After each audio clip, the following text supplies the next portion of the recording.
Hello दोस्तों, कैसे आप सभी। होप बहुत अच्छे होंगे और अपनी सीटेट की तैयारी बहुत अच्छे से कर रहे होंगे। मैंने सीटेट सीडीपी की बहुत सारी वीडियो ऑलरेडी आपको बनाकर डाल चुका हूं और आपने अगर नहीं देखा है तो वो ज़रूर देख लें। इस वीडियो में हम लोग बात करने वाले हैं बीएफ स्किनर की थ्योरी, जिसका नाम है ऑपरेंट कंडीशनिंग थ्योरी।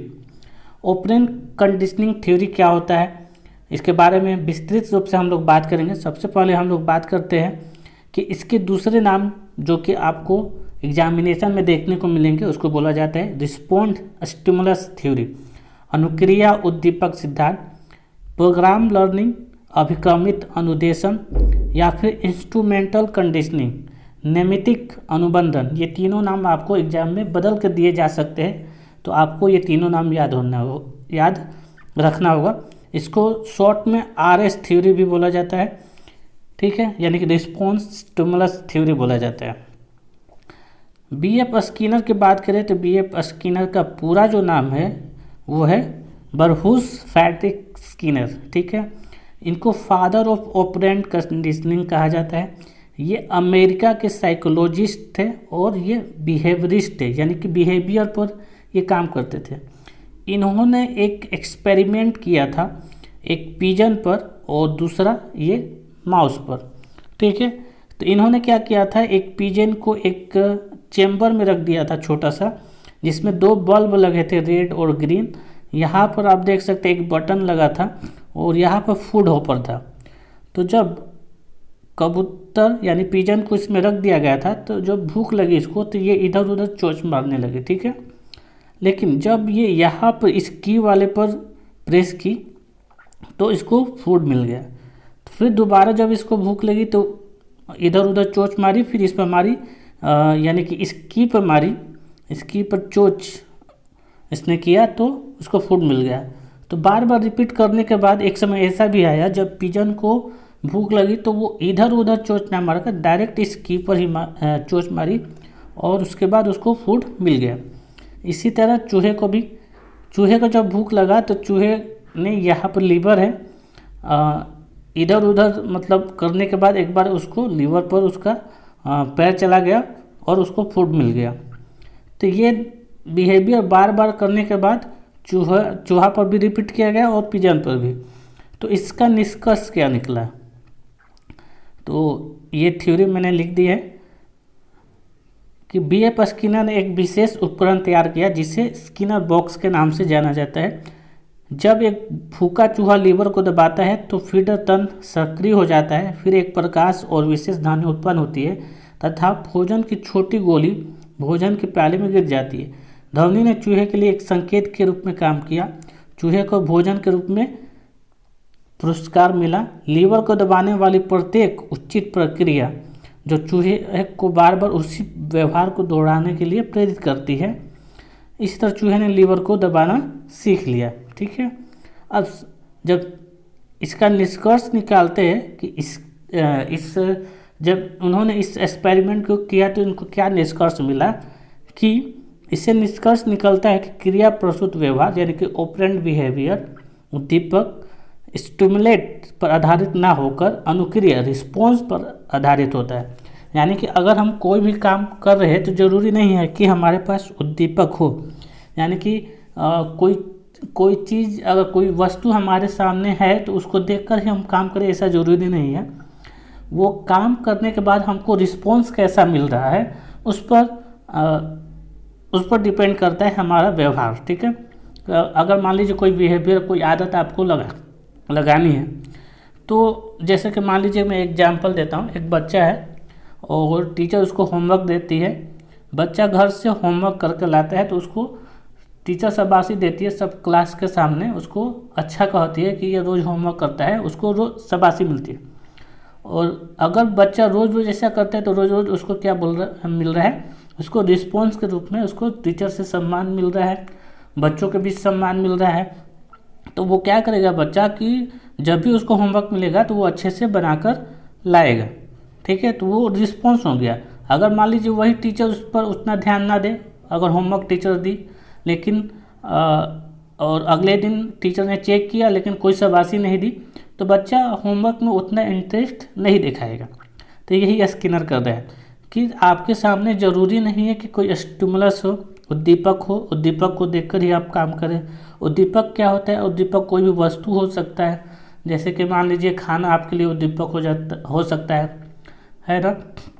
जैसे आपको सीटेट क्यों पास करना है? क्योंकि आपको नौकरी चाहिए, बिहार टीचर की नौकरी चाहिए, या फिर अदर यूपी टीचर तो आ ही नहीं रहा, ठीक है। मतलब टीचर आपको बनना है, इसलिए आपको सीटेट पास करना है। तो सीटेट एक तरफ से आपके लिए उद्दीपक का काम हो गया। तो ज़रूरी नहीं है कि उद्दीपक रहे तभी आप पढ़ेंगे। मतलब मान लीजिए कि आप एक ऑलरेडी अगर सीटेट की तैयारी कर रहे हैं तो एक टीचर कहीं पर होंगे, या फिर ज़रूरी नहीं है कि आपका सीटेट आएगा तभी पढ़ेंगे। आप इस तरह भी पढ़ रहे होंगे और इस तरह भी कोई भी किताब पढ़ सकते हैं। अगर आपको अच्छा लगता है तो आपको मतलब इन्जॉय करते हैं अगर आप पढ़ना तो उद्दीपक के बिना भी कोई कार्य किया जा सकता है, ये स्किनर ने कहा था।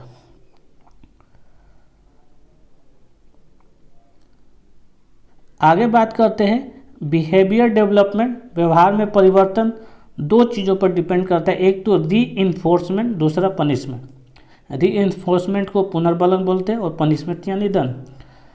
यानी कि बिहेवियर, आपके किसी भी व्यवहार को परिवर्तन कैसे किया जाता है? तो दो ही तरीके, एक तो पुनर्बलन यानी कि पुरस्कार देकर, शाबाशी देकर, रिवॉर्ड देकर, दूसरा पनिशमेंट यानी दंड देकर। कोई आदत है तो उसको मतलब दंडित कर हम क्या करते हैं, उस व्यवहार को छुड़ाने की कोशिश कर सकते हैं, व्यवहार में परिवर्तन कर सकते हैं। तो रीइंफोर्समेंट भी दो प्रकार के आपका होता है। पहला है पॉजिटिव रीइंफोर्समेंट, सकारात्मक पुनर्बलन। ये क्या करता है, किसी अनुक्रिया, किसी मतलब काम को बढ़ाने के लिए हम लोग क्या देते हैं, पुरस्कार या फिर सम्मान देते हैं। जैसे बच्चा अच्छा काम किया, बच्चा मान लीजिए कि एनुअल एग्जामिनेशन में फर्स्ट है तो उसको इनाम दिया जाता है, ट्रॉफी दी जाती है ना। बच्चा सबके सामने उसको सम्मानित किया जाता है, तो वो एक तरफ से पुरस्कार हो गया। तो ये पॉजिटिव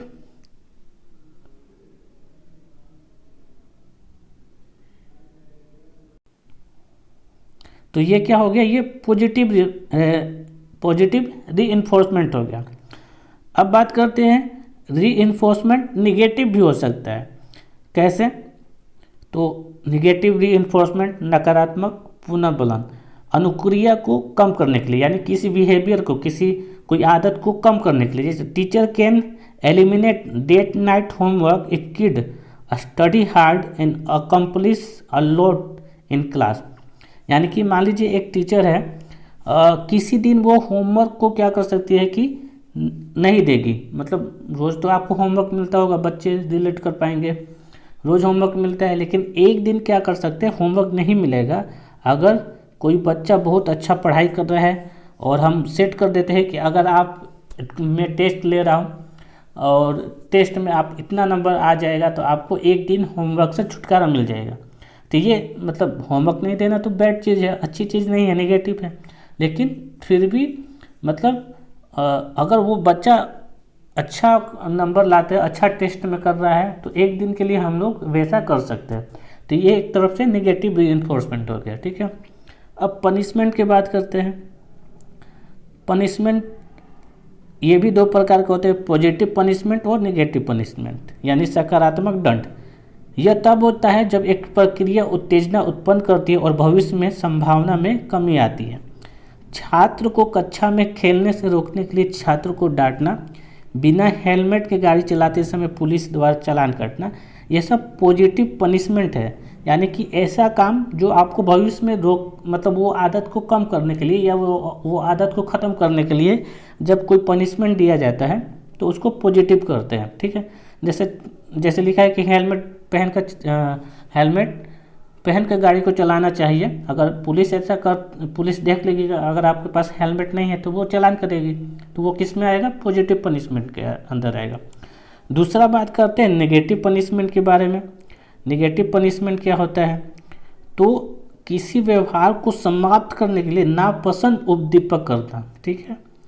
जैसे कि शराब पीकर गाड़ी चलाने के रोकने के लिए गाड़ी की की ले लेना, कि बहुत से बच्चे जो होते हैं उनको मतलब शराब पीने की लत लग जाती है, और आजकल ज़्यादा एक्सीडेंट रात को तो ऐसे ही होते हैं कि शराब पीकर जो बच्चा है, कुछ बिगड़ेल बच्चे होते हैं जो शराब पी के गाड़ी चलाते हैं और रात को एक्सीडेंट हो जाता है।